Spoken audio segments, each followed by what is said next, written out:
السلام علیکم ورحمۃ اللہ وبرکاتہ۔ عزیز طلبہ اکرام، آج ہمارا فرسٹ ایئر اسلامک سٹڈیز کا چوتھا لیکچر ہے۔ اس سے پہلے ہم نے عقیدہ توحید کو تفصیل کے ساتھ پڑھا، جس کے ساتھ ہم نے عقیدہ توحید کی جو متضاد چیز ہے شرک، اس پہ بھی بات کی۔ آج ہم پڑھیں گے کہ عقیدہ توحید کے انسانی زندگی پر کیا اثرات ہوتے ہیں۔ یہ تو ایک بہت ظاہر سی چیز ہے کہ کوئی عقیدہ ہو، کوئی چیز ہو، جب اس کا انسان کے ساتھ لنک ہو، تعلق ہو، تو اس کا اثر تو ضرور بضرور ہوگا۔ تو عقیدہ توحید ایک بنیادی اسلام کا عقیدہ ہے جو اللہ تعالیٰ کا مطالبہ ہے اپنے بندوں سے، اور اس پر کاربند رہنا ہمارے لیے بہت ہی لازم ہے۔ تو اتنی سختی یا اتنی پختگی کے ساتھ اس پہ اللہ تعالیٰ نے ہمیں کاربند رہنے کا کیوں کہا؟ تو اس کا ہمیں فائدہ کیا ہوگا؟ ظاہری بات ہے، کوئی چیز بندہ لیتا تب ہے جب اس کا کوئی نہ کوئی انسان کو فائدہ ہو، کوئی اس کی ریزن ہو۔ تو عقیدہ توحید یہ ہم کیوں اپناتے ہیں؟ اگر کوئی انسان اپناتا ہے تو اس کا انسان کو فائدہ کیا ملتا ہے؟ سب سے پہلا اس کا فائدہ ہے کہ عزت نفس حاصل ہو جاتی ہے۔ ہر انسان عزت کا بھوکا ہوتا ہے۔ عزت کے لیے انسان اپنی جان بھی دے دیتا ہے، اپنا مال بھی کھپا دیتا ہے، لیکن انسان اپنی عزت کو بچاتا ہے۔ انسان اگر پتھروں کے آگے جھکے یا پتھروں کو اپنے سے عزیز مانے، یا سورج کے آگے جھکے، درختوں کے آگے جھکے، کسی سے امید وابستہ کرے، تو انسان نے تو اپنے سے حقیر چیزوں پہ امیدیں لگا لیں۔ یہ خود انسان کی ذلت کا سبب ہے۔ انسان جب بھی کسی کے پاس جاتا ہے تو اس کو اپنا عزیز اپنے آپ سے برتر سمجھ کر اس کے پاس جاتا ہے۔ تو جب کسی کے پاس جائیں گے تو ہماری عزت لازمی طور پہ کم ہوگی۔ تو انسان کو عقیدہ توحید عزت نفس بچانے کا پیغام سناتا ہے کہ ہم سمجھتے ہیں کہ ہمارا خدا مارتا بھی ہے، زندہ بھی کرتا ہے، عزت بھی دیتا ہے، ذلیل بھی کر دیتا ہے، مالی کشادگی بھی دیتا ہے، مالی تنگی بھی دے دیتا ہے، جو چاہے کرتا ہے۔ مثال کے طور پہ مردوں سے زندوں کو، زندوں سے مردوں کو نکالتا ہے۔ جو انسان کے اسباب یہاں پر ختم ہو جاتے ہیں، اللہ پاک کے بغیر اسباب سے اللہ تعالیٰ وہاں سے کاموں کو بنا دیتے ہیں۔ جب چھوٹا سا ایک جنین بچہ ماں کے پیٹ میں ہوتا ہے، وہاں اس کی غذا ہوتی ہے خون، اور جب وہ پیدائش کے مراحل سے گزر کر پیدا ہو جاتا ہے تو پھر اس کی غذا بن جاتی ہے دودھ۔ جب پھر کچھ جوانی کی طرف قدم اٹھاتا ہے تو پھر اس کی غذا بنتی ہے کھانا پینا، باقی اشیاء، روٹی وغیرہ۔ اگر ماں کے پیٹ کے اندر اس کی کھانا جو ہے وہ روٹی دے دی جائے، وہاں پر انسان ختم۔ باہر آ کر جو وہاں خون کی غذا تھی وہ دے دی جائے تو یہاں پر خون پینے سے انسان مر جائے گا۔ تو جو ضرورت ہوتی ہے اسی وقت انسان کی ضرورت اللہ پوری کر دیتے ہیں۔ تو اللہ نے مختلف طریقوں سے ہمیں سمجھایا ہے کہ تمہاری ایک عزت ہے، تم نے ان کو برقرار رکھنا ہے، اور ساری امیدیں، سارے تعلقات میرے ساتھ وابستہ کریں۔ تو ایک اللہ، توحید ایک اللہ سے سب کچھ وابستہ کرنے سے انسان کی بذات خود اپنی عزت بچ جاتی ہے۔ دوسرا اس کا فائدہ عقیدہ توحید کو ماننے کا سارے انسان کے اندر آ جاتی ہے۔ اللہ تعالیٰ کو سب سے پیارے بندے وہ ہیں جو عاجزی کرتے ہیں، انکساری کرتے ہیں، تواضع کرتے ہیں۔ متکبر اللہ کو پسند نہیں ہے۔ انکساری انسان کو کیسے حاصل ہوتی ہے؟ علم تکبر کا ذریعہ، مال تکبر کا ذریعہ، جوانی طاقت یہ تکبر کا ذریعہ، خاندان کا بڑا ہونا تکبر کا ذریعہ، بہت زیادہ تعلقات کا ہونا یہ تکبر کا ذریعہ ہے۔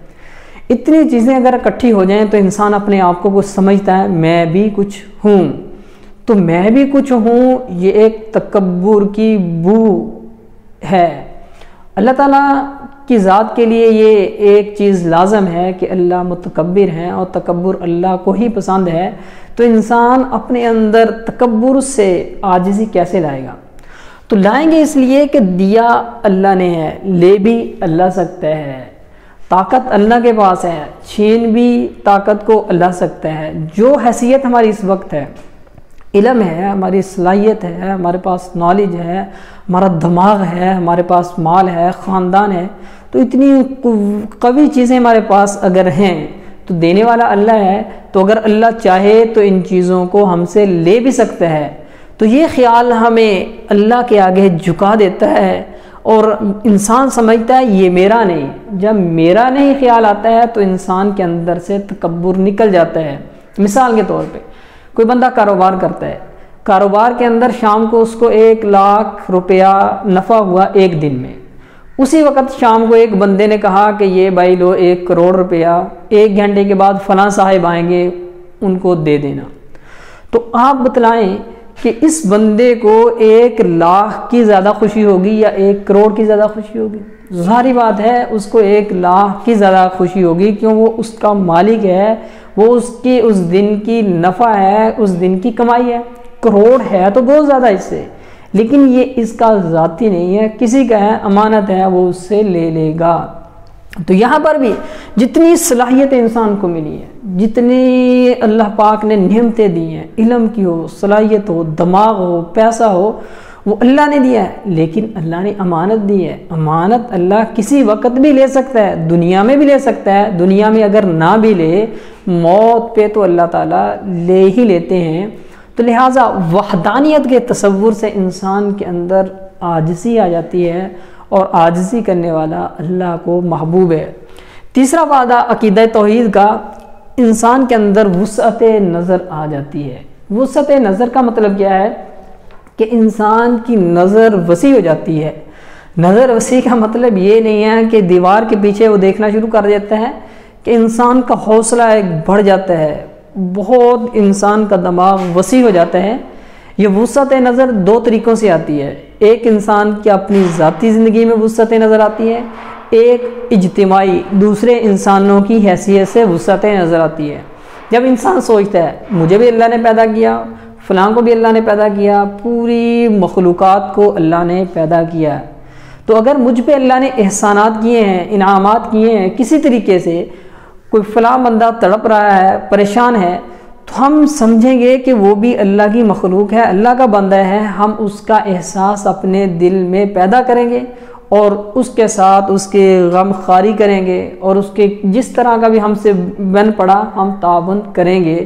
تو یہ ایک وسعت نظری ہے کہ انسان اپنے آپ سے نکل کر باہر آئے گا اور انسانیت، اجتماعی انسانیت، عالمی انسانیت تک انسان پہنچ جائے گا۔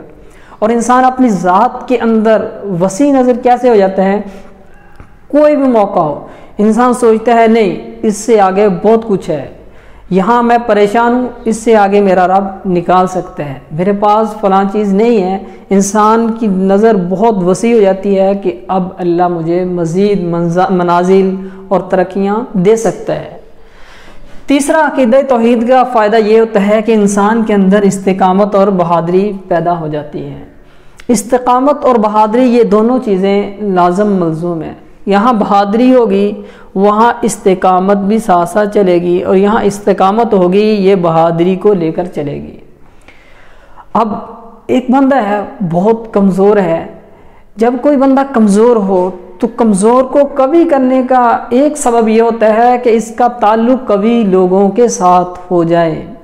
جب انسان کا قوی لوگوں سے تعلق ہو اور قوی وہ کوئی ذات کہہ دے کہ میں تیرے ساتھ بھی ہوں، تعاون بھی کروں گے، تو انسان کے اندر ایک بہادری آ جاتی ہے۔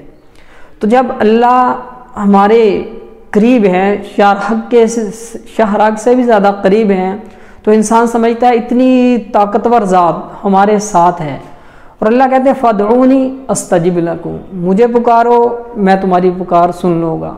پھر اللہ فرماتے ہیں امن یجیب المضطر اذا دعاہ ویکشف السوء، کہ کون ہے انسان کو دکھوں سے نکالتا، آزمائشوں سے نکالتا، مصیبتوں سے نکالتا؟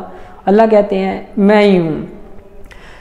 وَإِذَا سَأَلَكَ عِبَادِي عَنِّي فَإِنِّي قَرِيبٌ، جب پوچھے میرے بندے کہ اللہ کہاں ہے تو ان کو بتلاؤ کہ اللہ تمہارے بہت ہی قریب ہے، اتنا قریب ہے کہ تمہاری شاہ رگ سے بھی زیادہ قریب ہے۔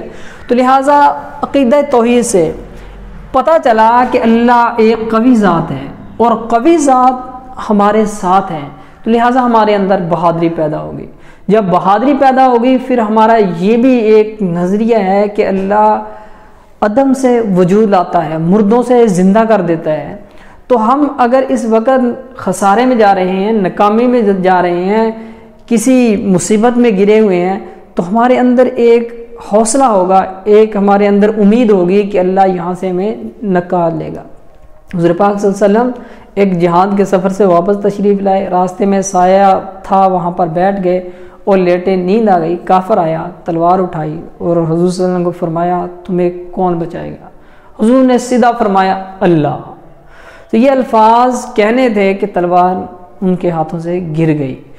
تو یہ اللہ اتنی مصیبت کے وقت میں حضور پاک صلی اللہ علیہ وسلم کے زبان اطہر سے جو جاری ہوا، یہ عقیدہ توحید کا سبب تھا، اور اسی سے حضور صلی اللہ علیہ وسلم کے اندر بہادری پیدا ہوئی کہ نہ ہوتے ہوئے بھی حضور نے سمجھا کہ اللہ میرے ساتھ ہیں، اور کافر کے ہاتھ سے تلوار گر گئی۔ پانچواں فائدہ عقیدہ توحید کا یہ ہوتا ہے کہ انسان کے اندر رجائیت اور اطمینان قلب آ جاتا ہے۔ رجا امید، اس کا اپوزٹ ہے نا امیدی۔ نا امیدی اس وقت آتی ہے جب انسان سمجھے اب بس کچھ نہیں ہونے والا، اس کے بعد کچھ نہیں ہو سکتا۔ چونکہ اللہ کی ایک صفت یہ ہے کہ جب کچھ نہ بھی ہو پھر بھی اللہ سب کچھ کرنے پہ قادر ہوتے ہیں۔ اللہ مسبب الاسباب ہیں، یعنی اسباب کو بنانے والے ہیں، ہم اسباب کو استعمال کرنے والے ہیں۔ پھر اللہ قادر مطلق ہیں، قادر مطلق ہم ہیں، قادر مقید یعنی مارکر ہوگا تو لکھیں گے، زبان ہوگی تو بولیں گے، آنکھیں سلامت ہوگی تو دیکھیں گے۔ اللہ قادر مطلق ہیں۔ قادر مطلق کا مطلب اللہ کو کچھ کرنے کے لیے کسی چیز کی ضرورت نہیں ہے۔ تو جب اتنی عظیم ذات کا تصور اس حیثیت سے انسان کے دل میں آ جائے تو انسان جو امید کی کرن ہے وہ اپنے ساتھ لیے زندگی گزار دیتا ہے، اور اس کا دل بھی مطمئن رہتا ہے کہ اللہ ہمارے ساتھ ہے اور اللہ کریم ہے، اللہ رحیم ہے۔ آخری فائدہ جو عقیدہ توحید کا ہوتا ہے، اور سب سے بڑا فائدہ بھی عقیدہ توحید کا یہ ہے، اس کا دنیا میں بھی انسان کو فائدہ ہوتا ہے اور آخرت میں بھی فائدہ ہوتا ہے۔ پرہیزگاری انسان کو نصیب ہوتی ہے۔ پرہیزگاری کس کو کہتے ہیں؟ اس کی مختلف تعریفات کی گئی ہیں۔ پرہیزگاری کی آسان سی تعریف یہ ہے کہ انسان ہر اس کام سے باز آ جائے جو اللہ کی ناراضگی کا ذریعہ ہے۔ یہاں پرہیزگاری ہم اس کو کہہ سکتے ہیں کہ انسان ہر اس کام سے باز آ جائے جس کو انسان لوگوں کے سامنے ظاہر کرنا پسند نہیں کرتا، یا پرہیزگاری اس کو کہیں گے کہ انسان اللہ کی حرام کردہ تمام چیزوں سے تائب ہو کر ہر وہ کام کرے جس کا اللہ نے حکم دیا، اس کو کہتے ہیں پرہیزگاری۔ حضرت عمر رضی اللہ عنہ نے ابی بن کعب سے پوچھا یہ پرہیزگاری کیا ہوتی ہے؟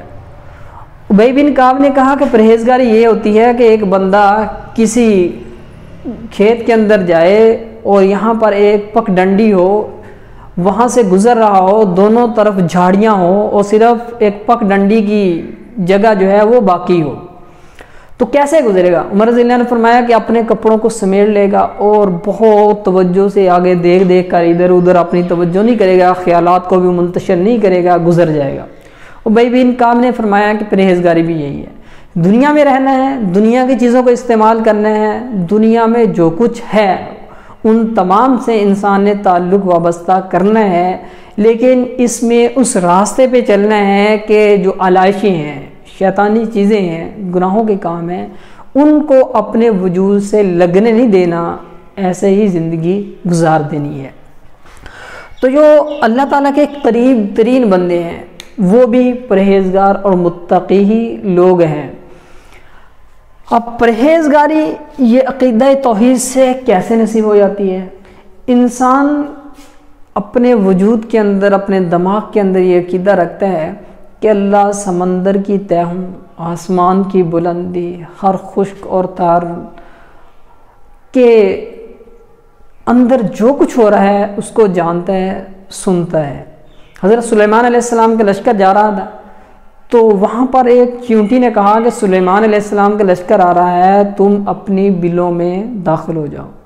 تو وہاں پر جو اللہ تعالیٰ نے لفظ استعمال کیا وہ ایک مؤنث چیونٹی کا تھا، تو اس سے معلوم ہوا کہ اللہ پاک چیونٹی کی جنس کو بھی جانتے ہیں۔ پھر اس کی زبان سے جو کلمات نکلے کہ اے چیونٹیوں اپنی بلوں میں داخل ہو جاؤ، کہیں سلیمان علیہ السلام آپ کو روند نہ دے، تو وہ ہلکے سے ہونٹوں سے ہلکی سی آواز اگر ہم کان بھی لگائیں ہمیں سنائی نہیں دے گا، عرشوں پہ اللہ نے سن لی۔ تو یہاں پہ اللہ ہمیں یہ عقیدہ دینا چاہتے ہیں کہ تم جو کچھ کرتے ہو، اندھیرے میں، اجالے میں، چھپ کر، اعلانیہ، جیسے بھی، میں اس کو جانتا بھی ہوں، اس کا حساب بھی تم سے لوں گا۔ تو اس عقیدہ توحید کی وجہ سے انسان کے اندر پرہیزگاری آ جاتی ہے، اور پرہیزگاری انسان کو اعمال صالحہ پر ابھارتی ہے۔ عقائد صحیح ہونا یہ بہت اچھی چیز ہے، اس کے ساتھ ساتھ اعمال صالحہ یہ لازم چیزیں ہیں کہ اعمال اللہ تعالیٰ نے بھی ہم سے جو مطالبہ کیا ہے، ایک تو ایمان لانے کا کیا ہے، دوسرا اعمال صالحہ کا کیا ہے۔ تو یہ پرہیزگاری سے انسان کو اعمال صالحہ کی بھی توفیق ہو جاتی ہے اور گناہوں سے بچنے کی بھی توفیق مل جاتی ہے۔ تو آج کے ہم اس سبق کو اسی بات پہ ختم کرتے ہیں۔ السلام علیکم ورحمۃ اللہ وبرکاتہ۔